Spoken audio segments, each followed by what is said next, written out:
कार्तिक महात्म्य 24वां अध्याय। गजानन भूतगणाधिसेवितं कपितजम्बूफलचारुभक्षणं उमासुतं शोकविनाशकारकं नमामि विघ्नेश्वरपादपङ्कजं।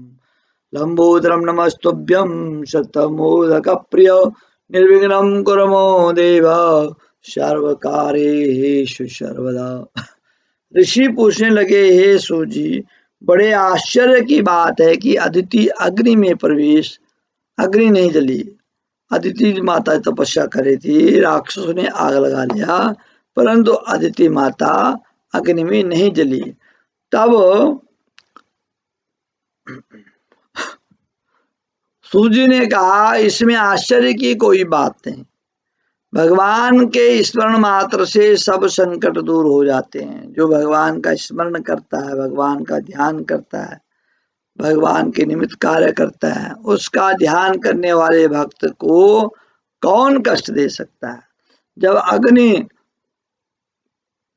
शांत हो गई, तब चक्र सुदर्शन धारण करने वाले भगवान विष्णु स्वयं आकर के माता अदिति के सामने प्रकट हो गए। कहने लगे, हे देव माता, तुम्हारे इस कठिन तप से हम अत्यंत प्रसन्न हैं, इसलिए वरदान मांगो, तुम्हारा कल्याण हो।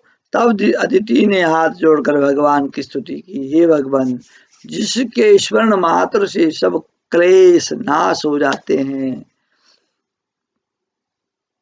जिनके चरण कमलों की सेवा करके भक्त लोग परम पद को प्राप्त हो जाते हैं, सिद्धि को प्राप्त हो जाते हैं।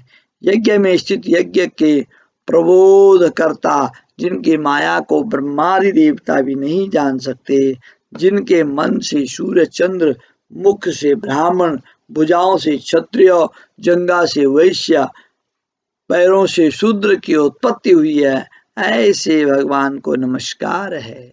भगवान देवता नंदी समुद्र आप ही हैं, देवता नदी समुद्र आप ही हैं, अतएव आप मेरे पुत्रों की रक्षा कीजिए। हे भगवान, आप अंतर्यामी हैं, सभी कुछ जानते हैं, अतएव मेरे पुत्रों को अकंटक राज्य दीजिए। अदिति के ऐसे प्रेम भरे वचनों को सुनकर भगवान कहने लगे कि हे देव माता, हम ही तुम्हारे यहाँ जन्म लेकर तुम्हारे पुत्रों की रक्षा करेंगे। तब अदिति कहने लगी कि भगवान, जो संपूर्ण सृष्टि को धारण करने वाले हैं, जिनके रोम रोम में ब्रह्मांड समाया हुआ है, उनको मैं कैसे धारण कर सकती हूँ। भगवान कहने लगे, अदिति, माता पिता गुरु अतिथि तथा ब्राह्मणों की जो सेवा करते हैं, वह सदैव मुझको धारण करते हैं। तुलसी और गौ की रक्षा करने वाला भी मुझको धारण करता है, अतएव मैं तुम्हारा पुत्र होकर के शत्रुकुल का नाश करूंगा। यह कह करके और अपने कंठ की माता देख करके भगवान अंतर्ध्यान हो गए। भगवान ने अपने कंठ की माला माता अदिति को दे दी और अंतर्ध्यान हो गए। इसके पश्चात दक्ष की कन्या अर्थात देव माता अदिति भगवान को नमस्कार करके अपने आश्रम को चली गई। उस पार अदिति ने शंख चक्र गदा पद्म तथा कमंडल धारण किए हुए हजारों सूर्य के समान तेज वाले कमल नयन पीताम्बरधारी मुनियों द्वारा स्तुति किए गए दैत्यों के नाश करता भक्तों के प्रिय वामन भगवान को पुत्र रूप में देखा।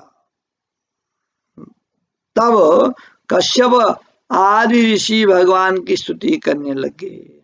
माता के यहाँ वामन भगवान जी आ गए अदिति के पास में, और सारे ऋषि मुनि वामन भगवान की स्तुति करने लगे। जो कोई वामन भगवान के स्तोत्र का नित्य पाठ करता है, वह सदैव निरोगी रह करके सर्व संपदा को प्राप्त करता है। तब वामन भगवान बोले, हे पिताजी, हम प्रसन्न हैं, आपका कल्याण हो, आपके समस्त मनोरथ पूर्ण हो। हमने 2 बार आपके घर जन्म लिया है और आगे भी आते रहेंगे। इतना कह करके भगवान बाल रूप धारण कर लिया। उधर राजा बलि ने भी शुक्राचार्य को अपना आचार्य बना डाला और बड़ा भारी यज्ञ आरंभ कर दिया, जिसमें लक्ष्मी जी सहित हवि ग्रहण करने के लिए भगवान विष्णु का आह्वान किया। उसी समय भगवान विष्णु ब्रह्मचारी के रूप में वहां पर आ गए। भगवान के इस रूप को देखकर ऋषि लोग ज्ञान दृष्टि से उनको पहचान गए। उन्हें देख श्री शुक्राचार्य ने राजा बलि को एकांत में बुला करके समझाने की कोशिश की कि हे राजन, ये जो वामन रूप है ये कोई साधारण ब्राह्मण नहीं है, ये कोई साधारण पुरुष नहीं है, स्वयं साक्षात भगवान है। इस प्रकार से शुक्राचार्य ने राजा बलि को समझाने की कोशिश की। बोले बाल मुकुंद भगवान की जय, कृष्ण बलदेव की जय, कार्तिक महात्म्य की जय, श्री कृष्ण गोविंद हरे मुरारी, हे नाथ नारायण।